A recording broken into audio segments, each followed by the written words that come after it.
Last time in the Star Wars Chronicles, the Prophesied king. Now, with Francesco being met, they begin their invention to try to figure out how to get to Sarvania. Meanwhile, Cody is decided, after being felt sidelined for the entire time of his adventure, decided to take matters in his own hand once more and become a superhero once renowned as Eagleman. Despite his first battle being victorious, many, which include David, thought that he wasn't quite ready for the role he put himself in, yet he still kept going as Cody seemed to be doing a fine enough job. Meanwhile, our heroes figure out they need the power of the Shift Stones to get to Sarvania, and so the search of that begins. Now, except for Cody, who continues to protect the world of Scottsdale. He does his job best until Team Magnet comes around with the leader, Peterson. Though Cody does all he could, Peterson outbeats the young Eagleman, and before his death, David manages to save him. This for true Cody, so in a wake to try and make himself a better hero, David decided to help train him, leading to a new training session where Cody finally becomes a true member of the group. Episode 12, F2 and Cody, Duality of Growth. The episode begins with Mikey back at it with his training. He seemed to be focused on his sword beam technique he had, and after a few tries, he managed to use it to zip towards his left while leaving enough slashes to form a star. After breathing hard and composing himself, he celebrated with glee. "Mom, did you see that?" He didn't hear anything as his call with her has ended. She must have got tired. I'll tell her later. Now to figure out this star beam from my hands. Before he did, he felt the tap of Sora at his back. He wakes up to feel his body almost collapse. Sora helped him from falling, but he was still exhausted. You've been at it all night, haven't you? He gets up as he tries to catch his breath. What do you mean? I've only been at it for a few hours. Mikey, it's 8 in the morning. He shook his head to try and wake himself up. I'm really getting concerned for you. More than I usually do. Let's go get some breakfast. They went to the dining table to sit and take a break. Mikey still seemed unsettled as Sora studied his look. Be honest with me. Are you alright? He heard a question as he'd come back to reality. Of course I'm fine. Why? Sora looked at him even more concerned. What are you getting at? You've been doing nothing but train for the last few weeks. You don't take any breaks. You barely eat. What's going on with you? Mikey swallows his last bit of food as he looks at her. God, you sound just like her. I'm just getting better, that's all. She gives him an odd look as they heard footsteps come towards them. They look around to see F2 carry a box with a disappointed look. He sees them and automatically walks beside them. Are those the shift stones I heard about? Unfortunately, no. We thought that we might have some in the spare room, but all we got were these space stones. Pulls out to show the small green crystals. They're still useful, right? Not for your transport. These things can store objects up to a certain limit. He then studies them with intrigue. Though, now that you mentioned it, it does have its own uses. He leaves the two kids with a little more positive look. They then went back to their breakfast only for Sora to stop Mikey. Mikey, you're my friend. I don't want to see you hurt yourself. I understand you want to get better, but constantly putting yourself in danger isn't helping. It's not like you won't get better, but you need to pace yourself. Sora, my mother's in danger. She held on for you for 13 years. If she hasn't died at this point, she won't for a while. Lightning gets up angrily. You don't understand! Sora looks in surprise as Mikey realized what he did. He didn't back down as he kept quiet. Maybe you're right. You seriously need a break. Come, let's go do something that isn't making us go crazy. Mikey nodded and they head out to the lab to see the sun begin to rise. Fall days getting shorter by the minute. You got that right. As they saw it, they noticed a man running towards them.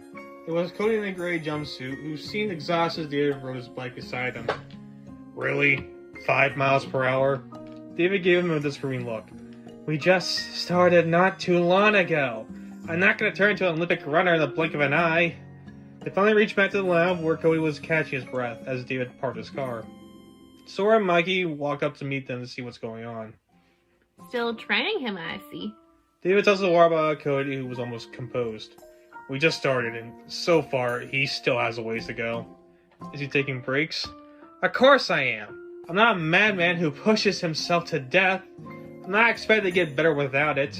If there's any lesson I was taught when I control my power, is that the rest is as important as working. There's nothing wrong with fighting hard, but when you go way past your limits, you aren't going to make it. Maggie took that into his thoughts as they heard the door open. That two steps out with a proud look and a watch on his mechanical wrist.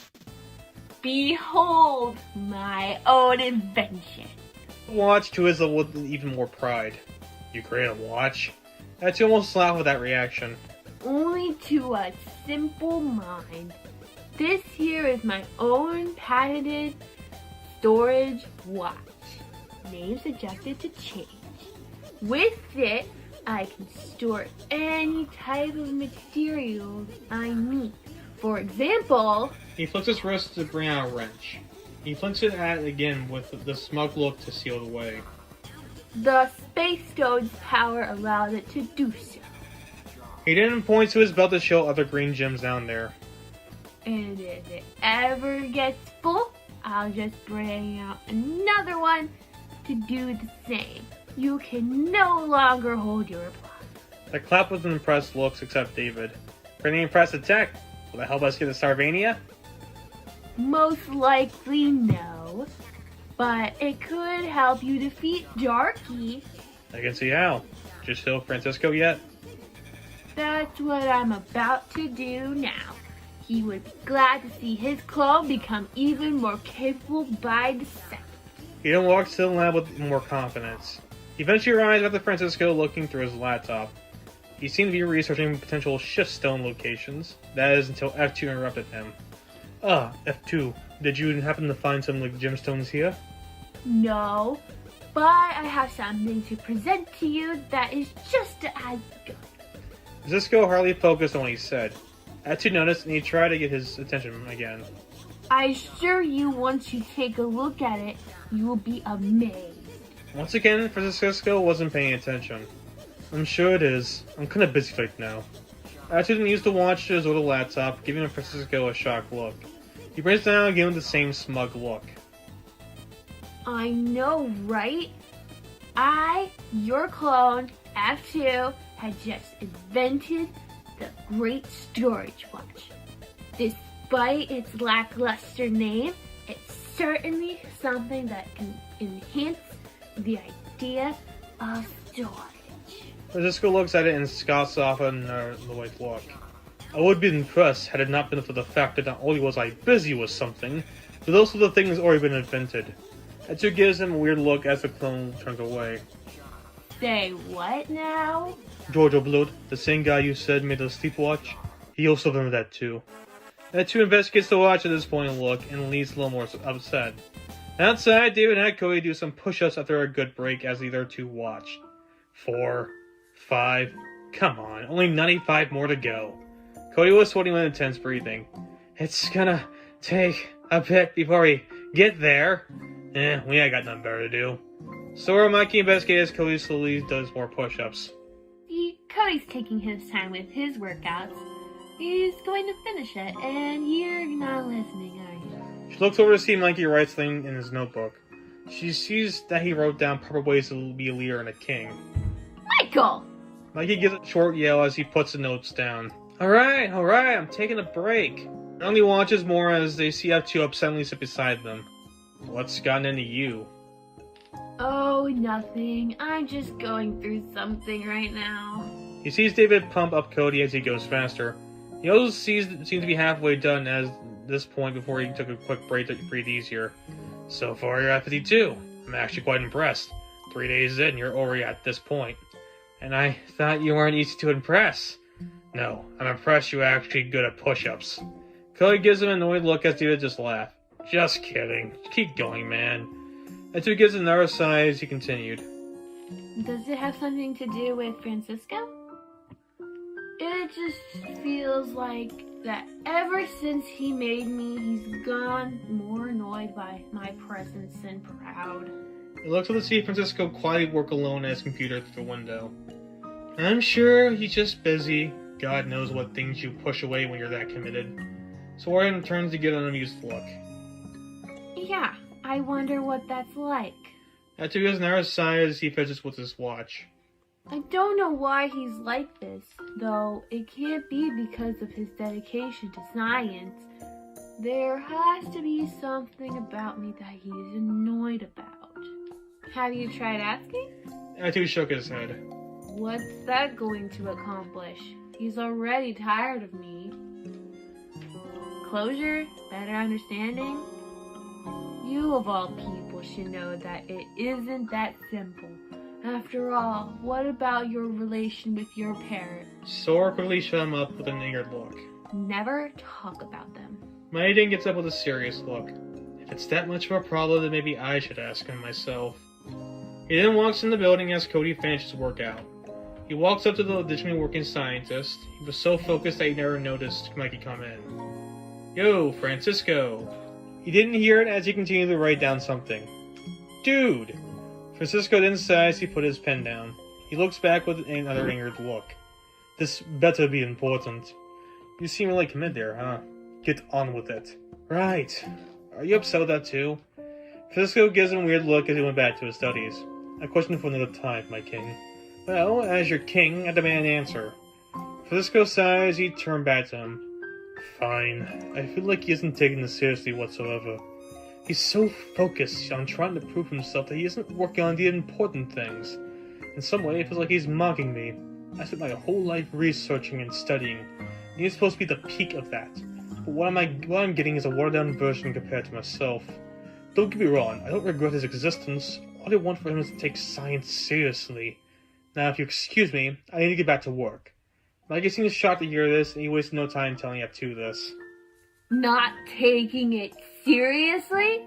Is he out of his mind? F2, as to be expected, to anger with this fact.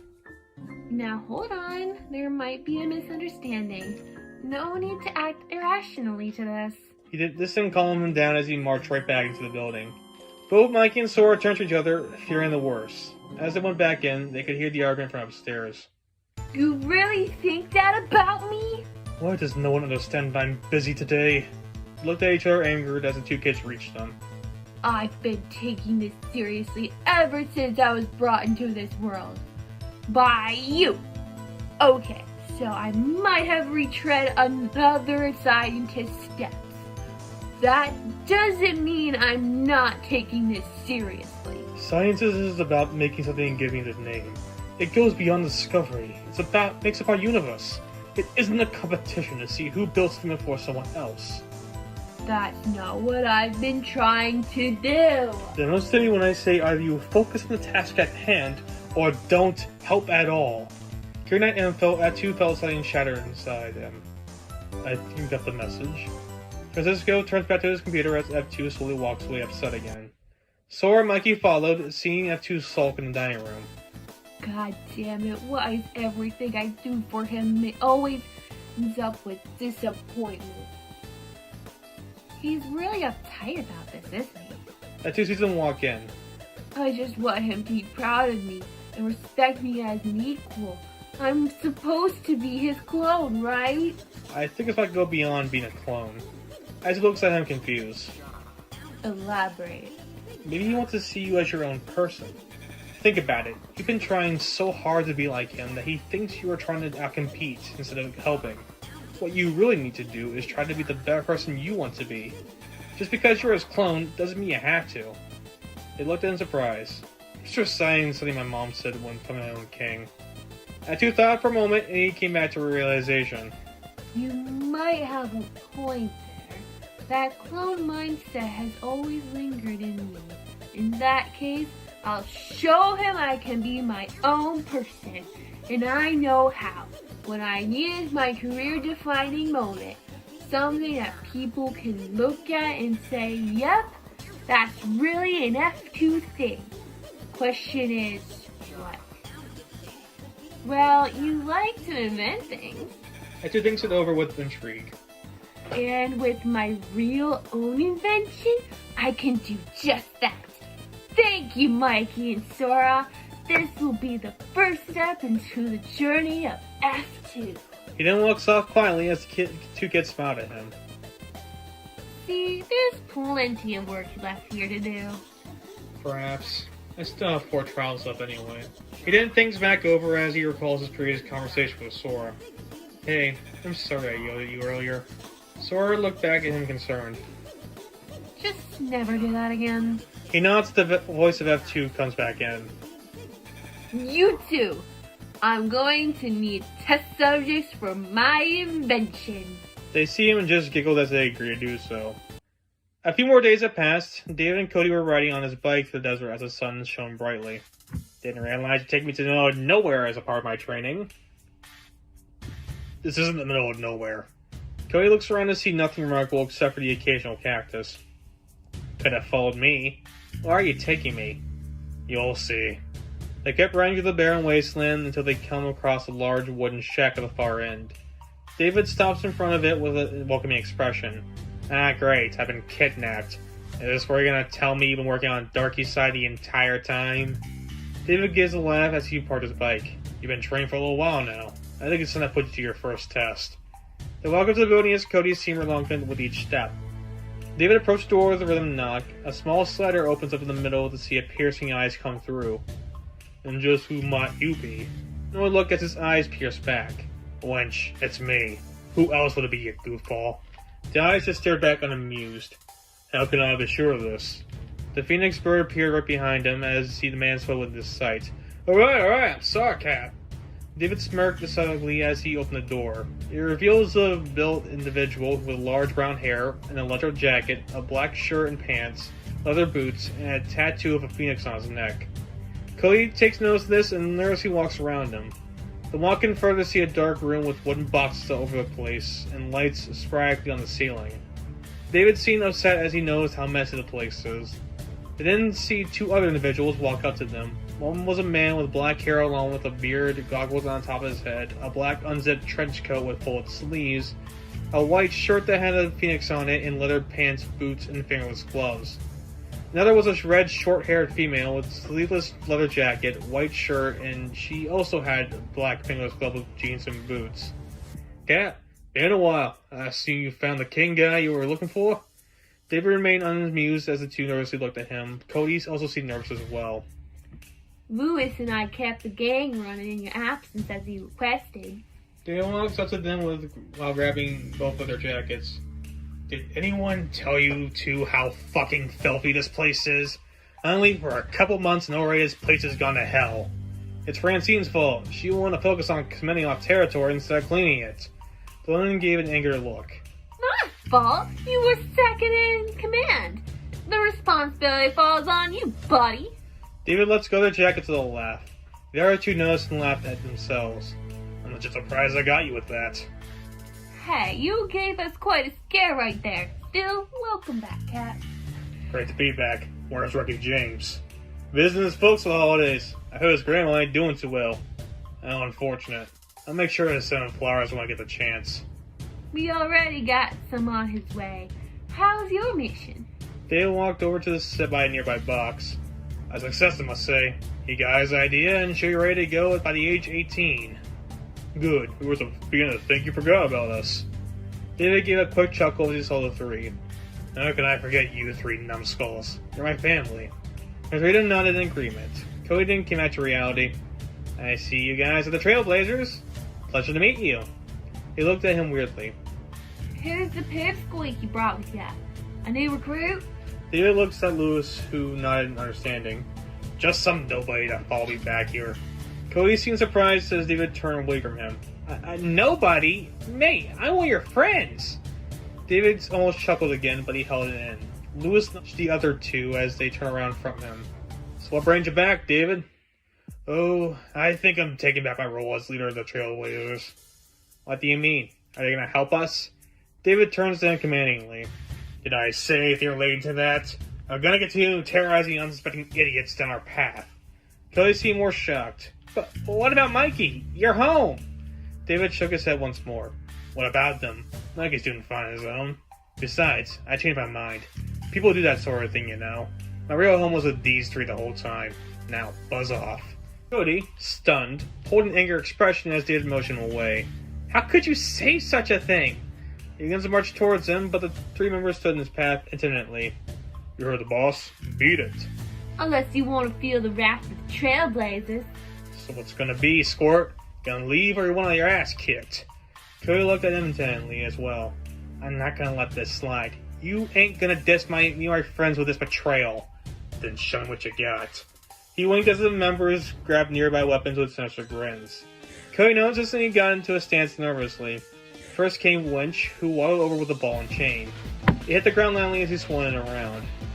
They walked around a bit before he threw it at dodging Cody. He took his opportunity to run over and give a punch to the stomach, but he just absorbed the pain. My man over here trying to knock down a rock. No one can beat Winch's strength. Cody hears this and dodges the spike ball again. He studies a bit more before he sees an opening. Maybe so, but every man has the same weak point. Cody went over to the bulky man as he dodged another throw of his malice. He went in for a groin, but the man pulled the spike ball back. You sure this guy isn't biking gang material? He has no problem playing dirty. Here's the thing, he did this to himself. Cody dodges once more as the ball hits him right in the groin. He feels it and he kills over in pain. All muscle but no brains. He didn't feel the hit of the metal pipe as Francine swung on his back. Cody rubs his shoulder as he backs away. He studies her movements as well. What's your plan now, smartass? She goes in for another strike, but Cody dodges again. As he does, he elbows her stomach, causing her to let go of the pipe to hold it in pain.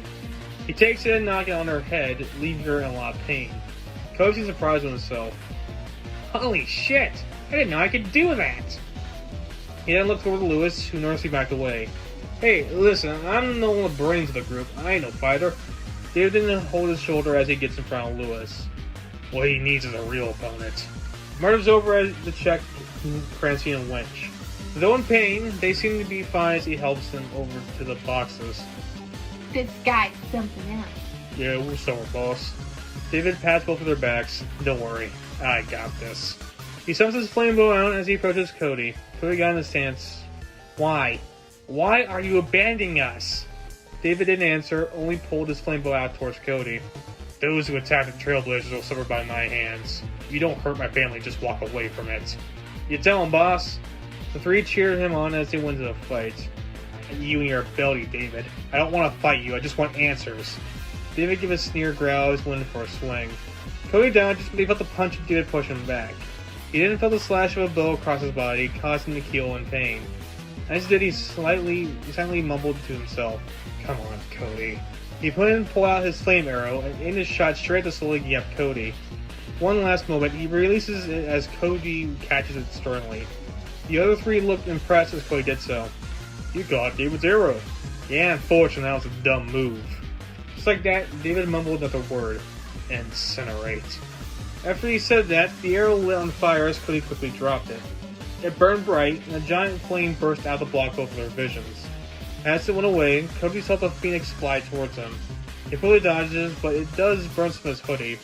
He soon flies around and studies his movements. What you gonna do now, Eagleman? After hearing this, Cody came to a thought. He sees the bird swoop down and it hits him hard enough to the boxes. The bird goes in for one more attack, but Cody uses the box to help him close himself and prepare for the attack with a quick punch. This stunned the bird, and Cody was sent a barrage of attacks, puffing the bird into a pile of ashes.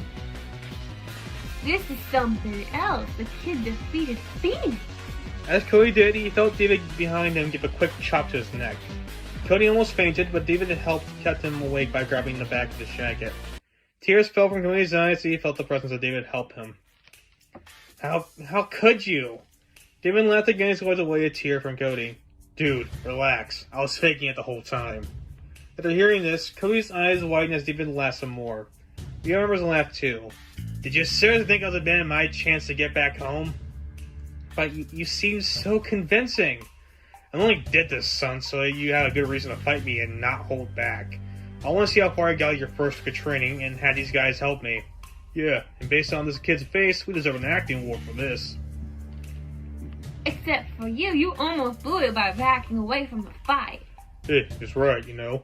If we didn't have Rook and James, he would have been the weakest member on our team. Lois looked down, upset. You didn't have to be harsh about it. But your crew, that's what made it so convincing. I already told you, these guys have my back all the way. They all come from homes that were too lost beyond their control. And because of that, they let me go and help you guys so I can get my home back while I have the opportunity.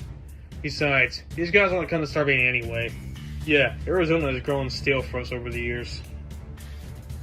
Not to mention the burning memories we got over the years. But that's besides the point. Let's go home now. Sloppy, but you passed your first test. Still got ways to go, but progress has definitely been made. Cody nodded, confused, yet satisfied.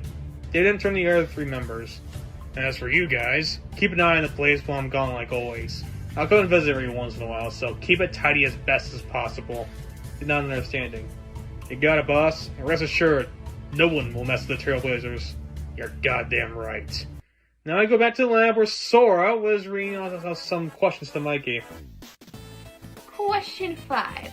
As a king, should you value yourself over the people, or should you value the people over yourself? Easy. Value everyone before yourself. Sora gives a thumbs up confidently as the door opens to reveal F2 with a new invention. Took a while, but I got it right here. You seem to have a second watch with a mechanical arm. Sora and Mikey looked intrigued. F2 didn't impress it to reveal a glowing blue shield around him. Shields have been made before, but this is a convenient watch to make it more accessible. And I researched it. No one has created it yet. Great, but now for the test. F2 nodded as they soon approached Francesco. He was still researching as Ten brought over some drinks for him. F2 confidently marches over, getting his attention once more. What is it this time? F2 proudly stands in front of him again. I understand what you want from me now, and so I've come to prove to you that I am indeed worth it. I can be my own scientist with this shield watch. Cisco sees it and nods disapproval. Another waste of my time. F2 seems shattered again as he said that, and he looked at the ground, but not in sadness, in annoyance. How come you can keep disapproving of everything I do? I'm trying to work. Please leave me alone. With this latest comment, F2 absorbs information with a looming idea. As he did, both Sora and Mikey looked at each other concerned as Cody didn't arrive. What's up there, everyone? He sees the upset F2 stand there with revelation. I get it now. Why you always think I'm not serious. Why you're always disapproving of me. It all makes sense. It's not that you think I'm good enough. It's that you think you're not as good as I am. That's not it at all. Where are you getting this? F2 gives a maniacal laughter after he said that. That's it. That's it all along. I was never my own person because I kept chasing after what you were doing. You were the one making this a competition. You didn't want to see me succeed, so you kept pushing me down. But I'm no yes man for you. In fact, I'm not even Francesco too. I'm meant to be something different, something better than you. And I'm going to prove it even if it kills me. Francesco looks at him angrily. You just proved to me that you're mocking what I stand for. I never made this a competition. Oh, but you just showed me right now. I've spent hours trying to prove you wrong, only for you to spit in my face once more. And I'm not going to stand for it any longer. You and I, let's settle this now. As he looks over to see Cody, and he gets another idea. He points over at Cody confidently. He's trained to be a better hero. Let's help him by giving him a suit that can benefit his heroing. And we'll make these guys be the judges. They know how smart I can be. They'll help me show you who exactly I am. Francesco thinks it over as he sees the unjudging clone. Wait, you say you're gonna build me a better suit? Cody put a big grin on his face as Francesco came to a thought. I'm not the one for a competition, but to prove you what you're actually doing, you're on. They shake on it, and they set things up for a contest. Sora got in the middle of it nervously. She looks over to F2 for input. Are you sure about this? Just go with it. Very well. Whoever builds Cody the best Eagleman outfit wins. You can take all the time you need, and the rules are simple. Good luck, and may the best scientist win. They nodded and went back to their workstations, which are the opposite sides of the building. Cody got David's attention. Can't you believe it? Not only did I pass my first test, but Francesco is going to build me my new Eagleman suit. I don't think I understand what's going on. The scientists are at each other's thoughts as they begin to design their tech. F2, science is no competition, but I will not let you make a mockery of what I am. You've been holding me back from my real potential, and this time I'm breaking free from your trap. They spent a couple days on their invention as the four heroes caught up with each other during the time. It took a bit, science doesn't happen at the drop of a dime, and Cody eagerly waited his new outfit. After a bit of building, it was time to present. Both scientists stood outside the building with red curtains covering their suits. They gave each other a deadly glare. I hope you're happy, F2. Don't call me that. I'm done being your puppet. Though I've still yet to have a name for myself, I'm not going to be called that. The four heroes come out with intrigue. Say, whoever wins, we're gonna need those instructions. You mean when I win? Francesco gave a disapproving shake as Sora came over along with Cody. Okay, 3, you'll go first. F2 nodded and pulled back the curtain to show a more high-tech version of the original Eagleman suit. They all looked with awe as F2 presented his craft. You can see I built a suit that can not only help him fend off criminals efficiently, but also compete with you guys as well. Built with boosters to help him launch and glide like an eagle, along with egg bombs aplenty and sharper talons. I presume you would like a test drive? Cody nodded and went to try it out. F2 rubbed his hands together as Francesco still looked at him disapprovingly. Cody, after putting on the suit, launched into the air. As he did, he let his hands out to glide over the city. He didn't safely land down as he felt the swiftness of his attacks. After he did, he took it off with glee. That was incredible! You outdid yourself this time. From a clone perspective, you are correct. He gives Francesco a sly glance. Tough to beat, I would imagine. Let's see what Francesco has. Francesco pulls off his crown to show a similar-looking suit. Only there were some subtle differences. I let my invention speak for itself. He lets Cody in as intended. After putting it on, Cody sees his visor light up to his eyes.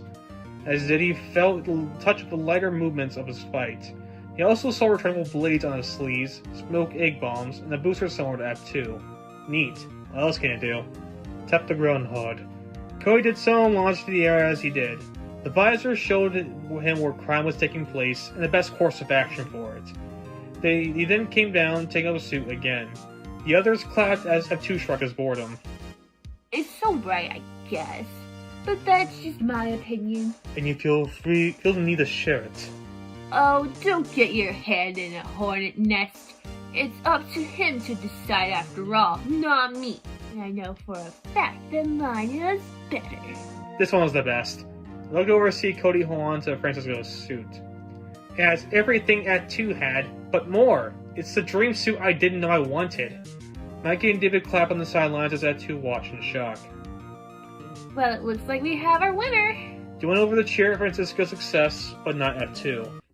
Even the people who believed in me say I'm not good enough? As they cheered, Francesco saw F2 look at the ground. He walks over comfortably. I hope you can now see where I'm coming from. Both our suits were great. Yeah, I wouldn't say yours was a disappointment. F2 held his fist in a rage. It was never about trying to best you. It was about showing you I'm good enough. F2. I told you not to call me that. I know how you are. You always looked at me as a failure. I wanted to show you that I had your talents like you said I was from the get-go. Well, that was just me saying... What, telling yourself that you didn't fail? Both remained silent for a while. What did you make me? To take the steps of biology further. What's my purpose? Francesco remained quiet as F2 took a glance at him. Say it, you've been itching for a while now. These past few weeks have proved it to me, so you can't hide it. Francesco remains hesitant as F2 stares him down. The cloning project was a failure because I failed. F2 now had closure with most of the group holding their gasp. About time. I'm nothing but one big failure to you, and that's why I know I'm better, because I know I'm not a failure, and you failed to see that. Francesco bit his lip as the others watched nervously. Okay, you're right. It doesn't have to be like that. I'm sorry. F2 just stared at him angrily and he began to walk away with a stern face. No, you're not. If you were, you wouldn't have brushed me off like I was nothing. I'm something, and I will prove you wrong. Mark my words. You better watch your back. Tattoo walks away as Yaros watch warningly. Francesco just upsettingly sighed as his steps become quieter. On the bright side, I got my new suit. David slaps annoyed as Francesco looks at the ground upset. I didn't want any of this to happen.